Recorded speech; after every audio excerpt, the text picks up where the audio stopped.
Hello friend, सत Shri Swami Dharmaprasad Das ji college उना में आपनु स्वागत है। आज आपने BA English same 4 paper number 9 विषय अभ्यास करीशू। ध गाइड गाइड एटले के मार्गदर्शक अथवा तो रस्तो देखाड़नार।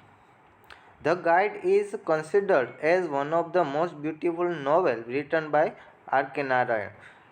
ध गाइड है ए एक सुंदर नवलकथा है जे आर.के. नारायण द्वारा लखेली है।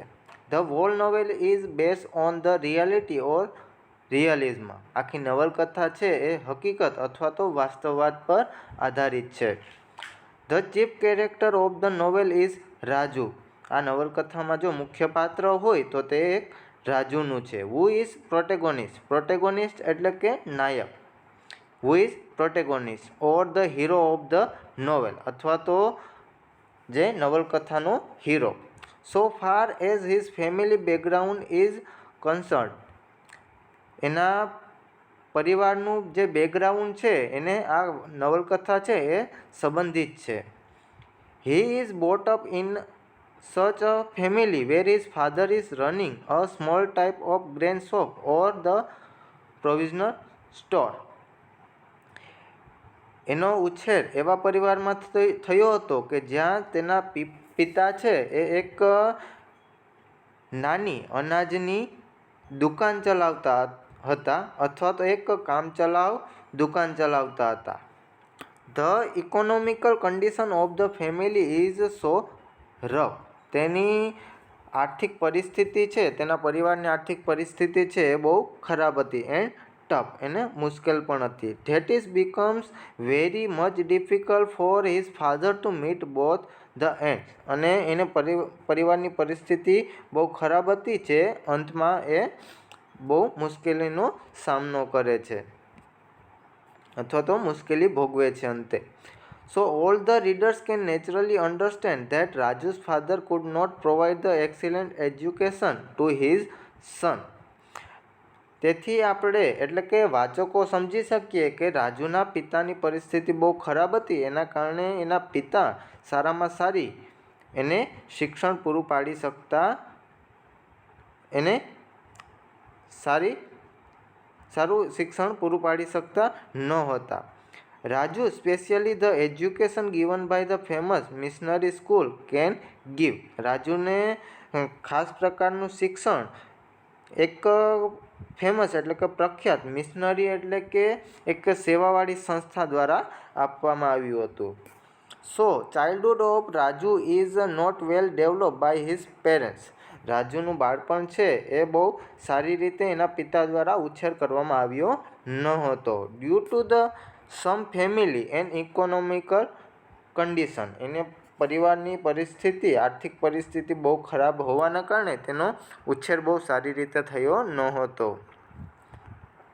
इन the mean time there is a plan to give new railway station to Malgudi. ते समय दरमियान मालगुडी में एक नवा रेलवे स्टेशन माटेनो एक प्लान अथवा तो आयोजन थयुं हतुं। This is the same place where Raju's father would be offered a shop for business. ते आज स्थळे ज्यां राजूना पिताने एक धंधा माटेनी एक ऑफर हती, तेनी दुकाननी ऑफर हती। In the mean time due to destiny Raju's father died. ते समय दरमियान कमनसीबे राजूना पिता मृत्यु पाम्या। And Raju had to all responsibilities of his family. हवे राजू ने पोताना परिवारनी जवाबदारी एनी पासे आवी गई हती। There are so many social responsibilities on the shoulder of the poor child Raju. हवे राजूना खभा पर तेना सामाजिक जवाबदारीओ तेना खभा पर आवी हती। एटले के एक गरीब अने नाना बाळक एटले के राजू पर तेनी बधी सामाजिक जवाबदारीओ तेना उपर आवी गई हती। ही इज ध एलोन टू परफॉर्म ऑल ध रिस्पोन्सिबिलिटीज Elon.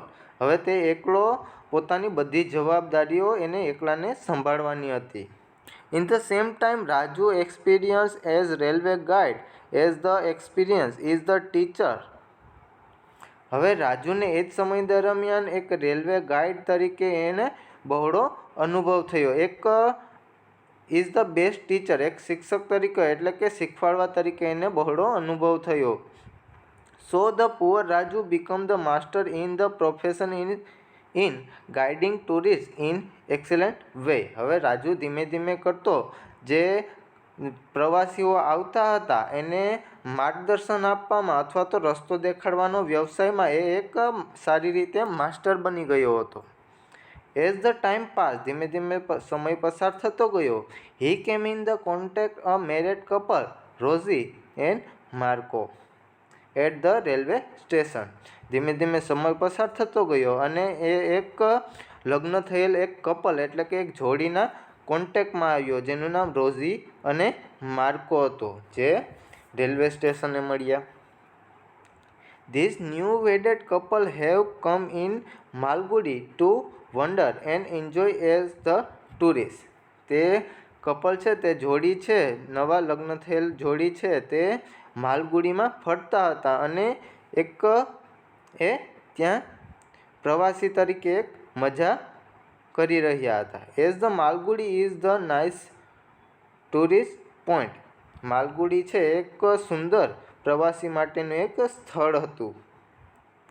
They make the company of Raju as the tourist guide. તેઓએ એક કંપની બનાવી અને એમાં રાજુને એક ટુરિસ્ટ ગાઈડ તરીકે બનાવવામાં આવ્યો હતો. Rosy was very charming and beautiful. Rosy છે એ ખૂબ સુંદર અને આકર્ષક હતી. આગળ જોઈએ તો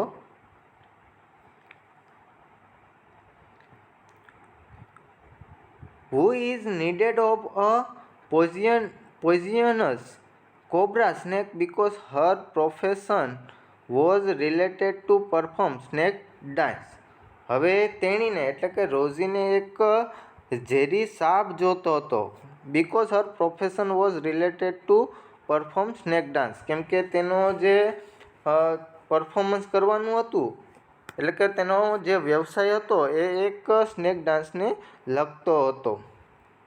because she also belong to the family whose main profession was the dance only. કારણ કે તે એક એવા પરિવારમાંથી આવતી હતી કે જેનો વ્યવસાય છે એ ખાલી ડાન્સ કરવાનો હતો. Marco is the husband of rosy. Marco છે એ રોઝીનો પતિ છે. He was interested and ઇગર in the study of carving. જે એનો પતિ છે એને કોતરણી કામમાં વધારે રસ હતો, એમાં શીખવામાં એને રસ હતો. He has a great passion for the archaeological carving and design. તેણે આર્કિયોલોજીકલ એટલે કે પુરાતત્વીય જે કોતરણી છે એની ડિઝાઇનો છે, પહેલાંના સમયની જે કોતરણી અને ડિઝાઇનો છે એમાં વધારે રસ ધરાવતો હતો. So he is mostly busy in his research of such ancient કાર્વિંગ્સ. અને તેના કારણે જ તે વધુ પડતો સમય છે એ એની પ્રાચીન કોતરણીની શોધમાં રહેતો હતો. So far as the married life of Rosie and Marco is concerned, it is purely destroyed. અને તેના કારણે તેના લગ્નની જિંદગી છે રોઝી અને માર્કોની એવું માનવામાં આવે છે કે ધીમે ધીમે તે નુકસાન થઈ રહ્યું હતું, તેની જિંદગીમાં નુકસાન થઈ રહ્યું હતું. Because there was no any emotional bond. કારણ કે તેની ઇમોશનલ એટલે કે લાગણીનો સંબંધ હવે રહ્યો ન હતો. Or the heartly feeling. હૃદયથી લાગણી હવે રહી ન હતી. Between husband and the wife. તે બંને પતિ અને પત્ની વચ્ચે. For Marco. માર્કો માટે Rosie was a beautiful and useful toy to play whenever it is needed. હવે માર્કો માટે રોઝી છે એ એક એવી સુંદર અને ઉપયોગી એવું રમકડું હતું જેને જ્યારે તે જરૂર પડે ત્યારે તે ઉપયોગ કરતો. Thus the marriage life of Rosie with that of Marco is totally cracked and damaged. આમ તેની લગ્નની જિંદગી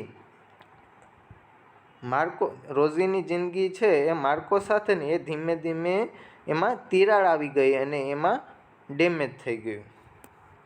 સો there was also vacuum in the life of Rosie. અને ત્યાં પણ રોઝી છે એ ધીમે ધીમે એકલી પડી ગઈ. એટલે કે વેક્યુમ એટલે કે શૂન્યાવકાશ, એટલે કે રોઝી છે એ ધીમે ધીમે એકલી પડી ગઈ અથવા તો એની જિંદગીમાં શૂન્યાવકાશ આવી ગયો. Rosie had been in search of a person who would be able to understand Har.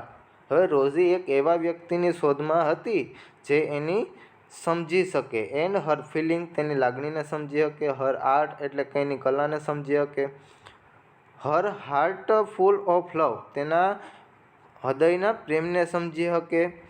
Meanwhile of her emotional crisis the company of a very interesting person like Raju. તે દરમિયાન તેની કટોકટીની લાગણી હતી કે એક કંપનીમાં કામ કરતો રાજુ છે એ એની કંપનીમાં સારી રીતે રસ ધરાવતો હતો એવી રીતે. સી કેમ ઇન કોન્ટેક્ટ વિથ રાજુ. તે ધીમે ધીમે કરતી રાજુના કોન્ટેક્ટમાં આવી. હુ અપીલ હર અ લોટ. જેણે ઘણી બધી અપીલ કરી. C wonder various place in the company of the guide Raju. તે અલગ અલગ જગ્યાએ કંપનીમાં ફરી રાજુ સાથે. એન્ડ સ્લોલી એન્ડ ગ્રેજ્યુઅલી, અને ધીમે ધીમે. She develop a fresh feeling to and also Raju also felt to be lost in her. અને ધીમે ધીમે રાજુને પણ જે રોઝી છે એ ધીમે ધીમે એના પ્રત્યે પણ એને લાગણી થવા માંડી. Due to the constant contact they both have crush for each other. તે દરમિયાન તે બંને સતત કોન્ટેક્ટમાં રહેવાના કારણે તે બંને સાથે રહ્યા. And both started loving each other but not openly. તે બંને એકબીજાને પ્રેમ કરતા પણ ખુલ્લી રીતે નહીં. Though Raju felt to disclose his earnest love for Rosie. આમ રાજુએ તેના પ્રેમ માટેનું એક બહાનું બનાવી અને ના પાડી, રોઝીને ઇનકાર કર્યો અથવા તો ના પાડી. But he did not become able to disclose his love for her. પણ તે જે રોઝી છે એ એના પ્રેમને ઇનકાર કરતી નહોતી. Because Rosie is already married so he could not cross the limit. કારણ કે રોઝી છે એના લગ્ન થયેલ હતા એટલે એના કારણે એ એની લિમિટ ક્રોસ કરી શકતો ન હતો. એટલે રાજુએ તેને ઇનકાર કર્યો.